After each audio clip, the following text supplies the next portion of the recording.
चलिए स्टूडेंट्स, तो पिछले क्लास में हम लोगों ने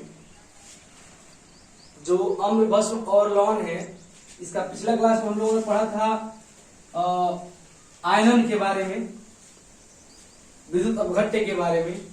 ये सारी चीजें हम लोगों ने पढ़ लिया है। अब हम लोग को पढ़ना है आर्हेनियस द्वारा अम्ल एवं भस्म की परिभाषा। आर्हेनियस एक वैज्ञानिक थे, उन्होंने अम्ल की परिभाषा कैसे दिया, उन्होंने अम्ल को किस तरह से परिभाषित किया, इसी को पढ़ना है। ठीक है। जैसे कोई बच्चा घर में है तो अलग अलग लोग अलग अलग नाम से उसको बुलाते हैं, अलग अलग नाम से। माता किसी और नाम से बुलाएंगे, पिता किसी और नाम से बुलाएंगे, और सब लोग उस बच्चे के गुण को अपने अनुसार बताते हैं, लोगों के सामने पेश करते हैं। ठीक उसी प्रकार से ये जो अम्ल है, इस अम्ल को आर्हेनियस ने किस तरह से परिभाषित किया, अम्ल को उन्होंने क्या बताया, इसी के बारे में जानना है। तो आर्हेनियस जी कहते हैं कि अम्ल वह पदार्थ है, अम्ल एक ऐसा पदार्थ है जो जल में जब घुलेगा तो ये H+ आयन देता है। क्या देता है बहादुर? H+ आयन देता है। अम्ल वह पदार्थ है जो जल में घुलकर H+ आयन देता है। किसके अनुसार? आर्हेनियस के अनुसार। जैसे अम्ल कोई HCl मान लीजिए, हाइड्रोक्लोरिक अम्ल, सल्फ्यूरिक अम्ल, नाइट्रिक अम्ल या एसिटिक अम्ल, ये जो भी अम्ल है, इसको जब हम जल में डालेंगे तो ये क्या होगा? टूटेगा, स्प्लिट करेगा, और यह क्या देगा? हाइड्रोजन आयन प्रदान करेगा। जैसे हमने हाइड्रोक्लोरिक अम्ल को जब जल में डाला तो ये टूट गया। ये क्या हुआ बहादुर? टूट गया। और टूटा किस चीज में? ये हाइड्रोजन आयन है और ये क्लोरीन आयन है। तो ये कौन सा आयन प्रदान कर रहा है? उन्होंने क्या बताया था? कौन सा आयन देता है अम्ल? Hydrogen ion, H2SO4। इसका मतलब सेम हुआ, जल ही हुआ। इस डॉट का मतलब जल होता है। सल्फ्यूरिक अम्ल को जब हम जल में डालते हैं तो यह टूट करके हाइड्रोजन आयन देता है। ये क्या हुआ? टूटा दो पार्ट में। देखिए अम्ल इसमें जो है हाइड्रोजन प्लस में टूटा और क्लोरीन माइनस में टूटा। ठीक।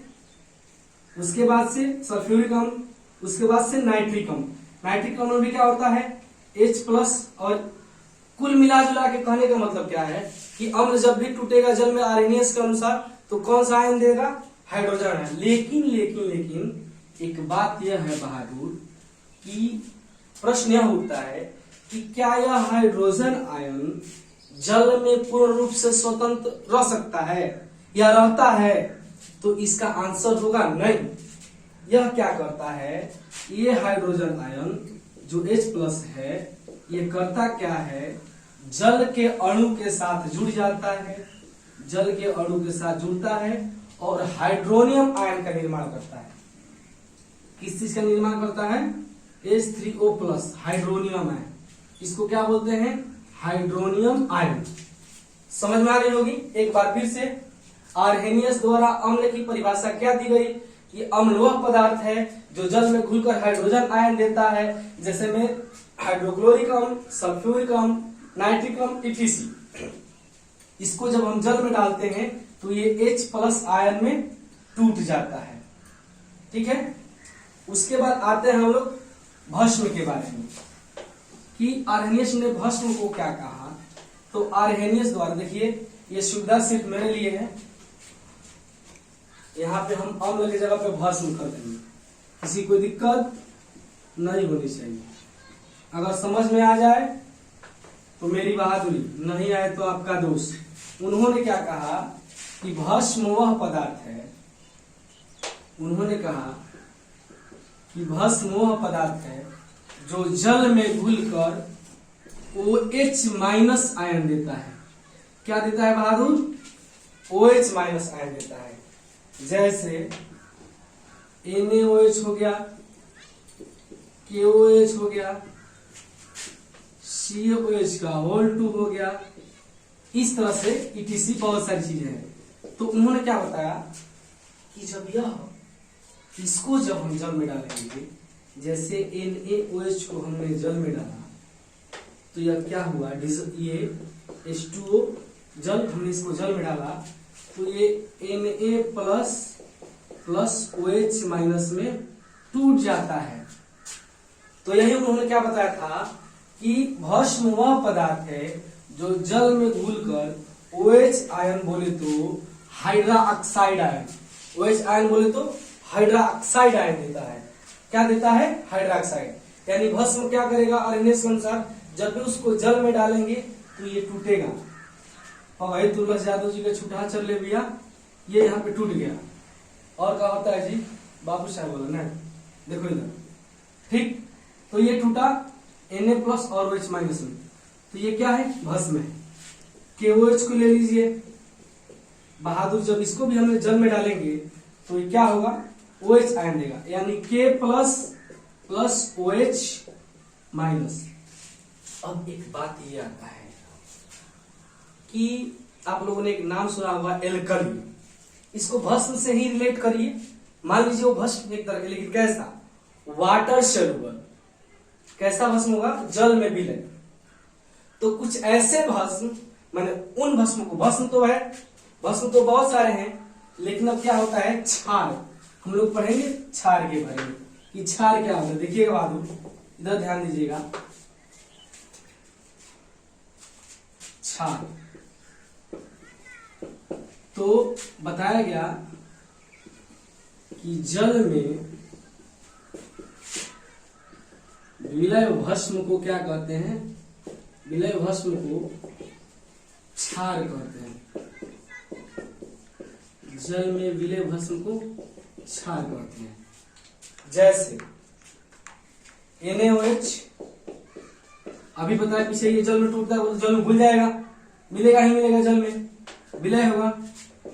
KOH, COH का होल 2, ये सारे के सारे क्या है, ये जल में घुल जाते हैं।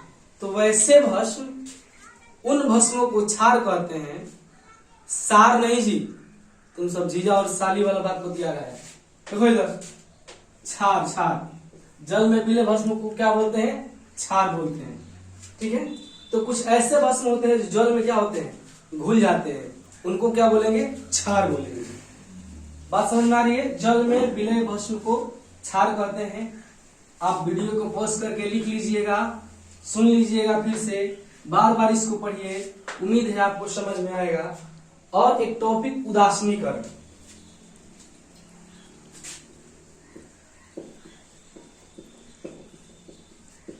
इसमें क्या होता है देखिएगा, जब अम्ल और भस्म रिएक्शन करता है तो लवण तथा जल का निर्माण करता है। अम्ल और भस्म के अभिक्रिया के फलस्वरूप लवण तथा जल का निर्माण होता है। इसी प्रक्रिया को कहते हैं उदासीनीकरण अभिक्रिया। क्या कहेंगे, उदासीनीकरण अभिक्रिया। जैसे में HCl एक अम्ल है, जो परिभाषा हम बोल रहे हैं बाबा, उसको सुनने का, घर पे बैठ के उसको लिखने का, नहीं टिक टिक टिक टिक करके भगा देने का, और फोन पे लगने का, हेलो के बोलता, ये नहीं करने का, इधर सुनने का। हाँ, उदासीनीकरण। तो अम्ल क्या है, सॉरी, अम्ल और भस्म अभिक्रिया करेगा तो लवण तथा जल का निर्माण करेगा। NaCl, NaOH, ये जब अभिक्रिया करेगा बहादुर तो NaOH, हाँ, HCl, हम NaCl बोल दिए थे, तो ये NaCl और प्लस H2O का निर्माण करेगा। वास्तव में इसमें क्या होता है, अगर रियल में देखा जाए इसको, ये होता क्या है, ये H प्लस आयन में टूटेगा कि नहीं टूटेगा, टूटेगा। Cl माइनस में टूटेगा कि नहीं टूटेगा, टूटेगा। प्लस ये Na प्लस में टूटेगा कि नहीं टूटेगा, तो टूटेगा। OH माइनस में टूटेगा कि नहीं टूटेगा, टूटेगा।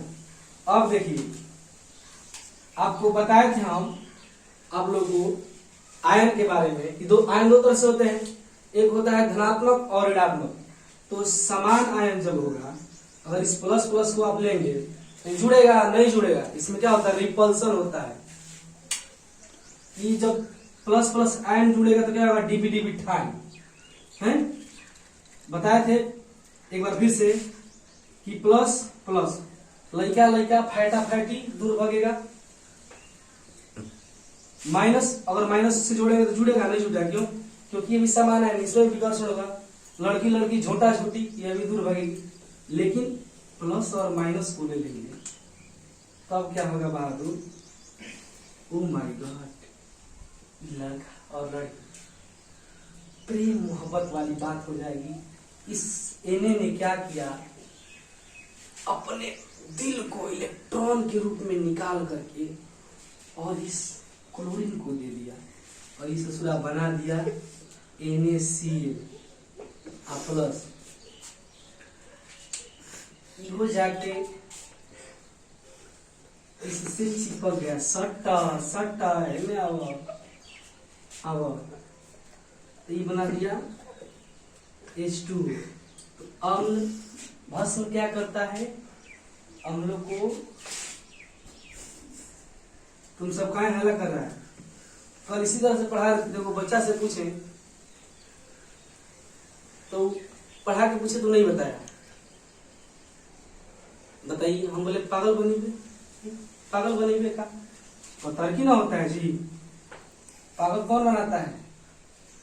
देखिए हाँ, तो H प्लस जुड़ेगा OH से तो क्या हो जाएगा H2। तो उदासीनीकरण में क्या होगा, अम्ल तथा भस्म अभिक्रिया करेगा तो लवण तथा जल का निर्माण करेगा और इसी को क्या बोलते हैं, उदासीनीकरण अभिक्रिया। उम्मीद करते हैं आप लोगों को समझ में आया होगा और आप बार बार इस वीडियो को देखिए, समझिए, अच्छा लगे तो अपने दोस्तों को शेयर कीजिए और फ्यूचर ट्रैक लाइफलाइन एकेडमी को सब्सक्राइब कीजिए। बहुत बहुत धन्यवाद।